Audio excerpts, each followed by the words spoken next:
आप देख रहे हैं नव चेतना मंच। यदि हमारे वीडियो आपको पसंद आए तो वीडियो को ज़्यादा से ज़्यादा लाइक, शेयर और कमेंट कीजिए। और यदि आप हमारे चैनल में नए हैं तो चैनल को सब्सक्राइब कीजिए, बेल आइकन बटन को ज़रूर दबाइए, जिससे आने वाली नई वीडियो का नोटिफिकेशन आपको पहले मिले।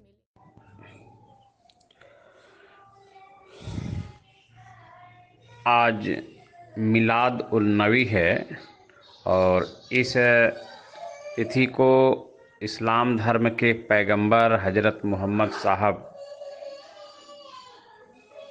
से संबंधित है, उनका जन्मदिन है।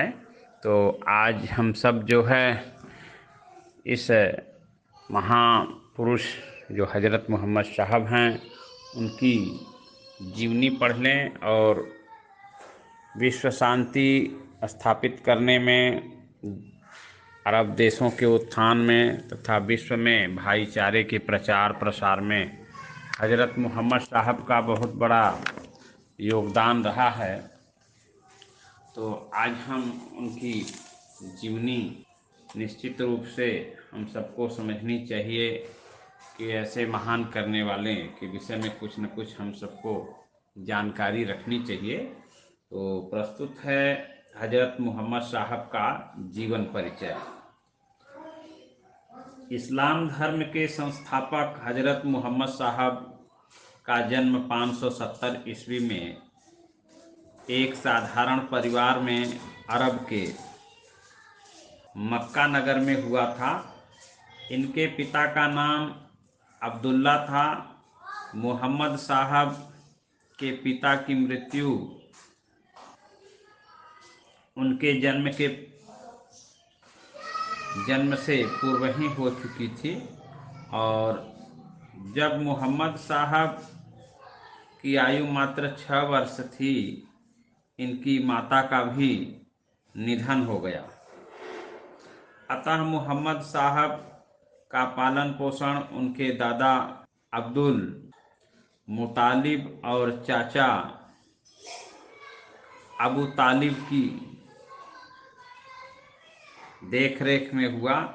मोहम्मद साहब के चाचा अबू तालिब एक व्यापारी थे, अतः मोहम्मद साहब का भी इनको भी उनके साथ व्यापार के कार्यों से जुड़ना पड़ा। व्यापार के सिलसिले में मोहम्मद साहब को लंबी लंबी यात्राओं पर भी जाना पड़ता था। ऐसे ही व्यापारिक यात्रा में उनका परिचय खदीजा नामक एक विधवा से हुआ, जो धन की दृष्टि से बहुत संपन्न थी। खदीजा मोहम्मद साहब की व्यापारिक बुद्धिमत्ता और व्यवहार कुशलता से इतना अधिक प्रभावित हुई कि उसने मोहम्मद साहब से विवाह कर लिया। मोहम्मद साहब से खदीजा को 2 पुत्र और 4 पुत्रियां प्राप्त हुईं। इन 4 पुत्रियों में फातिमा नामक उसकी पुत्री का निकाह हजरत अली नामक नवयुवक से हुआ, जो बाद में खलीफाओं के क्रम में चौथे खलीफा हुए। फातिमा ने हसन और हुसैन नामक 2 पुत्रों को जन्म दिया था, जिनकी कुर्बानी मुस्लिम इतिहास में बहुत ही दुखद घटना मानी जाती है। आज भी मुस्लिम समाज हसन और हुसैन की स्मृति में मुहर्रम का आयोजन कर उनके प्रति अपनी श्रद्धा व्यक्त करता है। मोहम्मद साहब का 40 वर्ष का जीवन एक सामान्य परिवार में व्यापारी की हैसियत से बीता और अपनी व्यापारिक यात्राओं के दौरान मोहम्मद साहब यहूदियों और ईसाइयों के संपर्क में आए, जिससे उनमें एक ईश्वर के प्रति आस्था का भाव अंकुरित हुआ। और उस समय अरब के लोगों में अनेक देवी देवताओं की पूजा अर्चना की परंपरा प्रचलित थी। यानी वहाँ भी अरब में मूर्ति पूजा होती थी और बहुदेववादी प्रथा प्रचलित थी। इसके साथ ही अरबों के पृथक पृथक कबीले परस्पर युद्ध भी किया करते थे। अरब कबीलों की इन स्थितियों से मोहम्मद साहब का चिंतित होना स्वाभाविक था। मोहम्मद साहब बहुत चिंतन करने वाले व्यक्ति थे। रमजान के पवित्र दिनों में वे बिल्कुल एकांत स्थान में बैठकर ध्यान में मग्न रहा करते थे। एक दिन चिंतन की ध्यानावस्था में उन्हें फरिश्ता जिकील, जिनको कि ईश्वर के देवदूत कह सकते हैं, के दर्शन हुए और उस फरिश्ते ने उन्हें संदेश दिया कि अल्लाह के अतिरिक्त कोई दूसरा ईश्वर नहीं है और मोहम्मद उसके पैगंबर हैं। ये वाला भी रख लो अपने पास।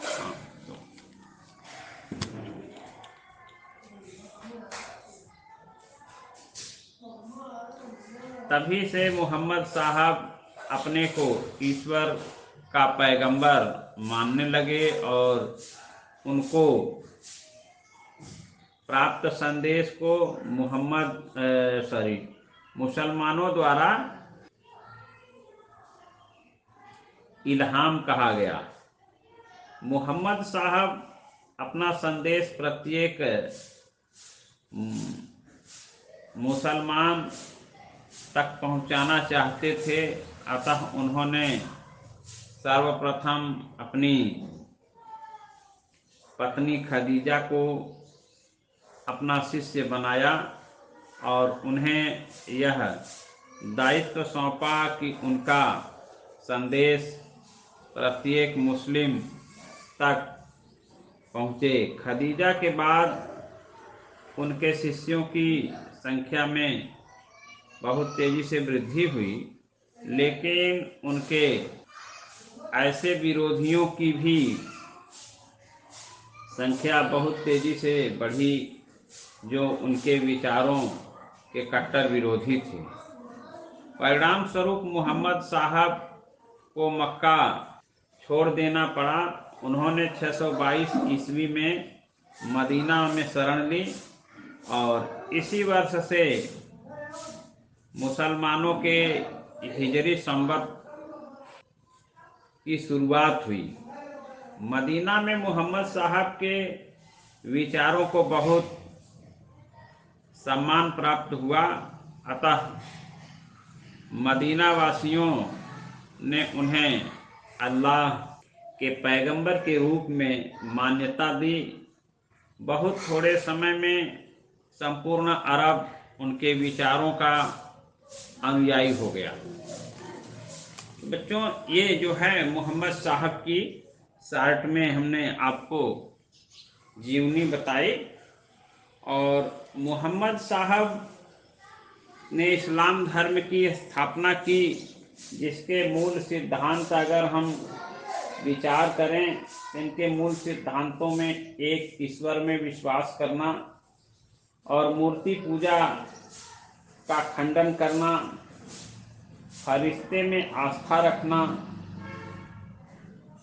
महत्वपूर्ण है।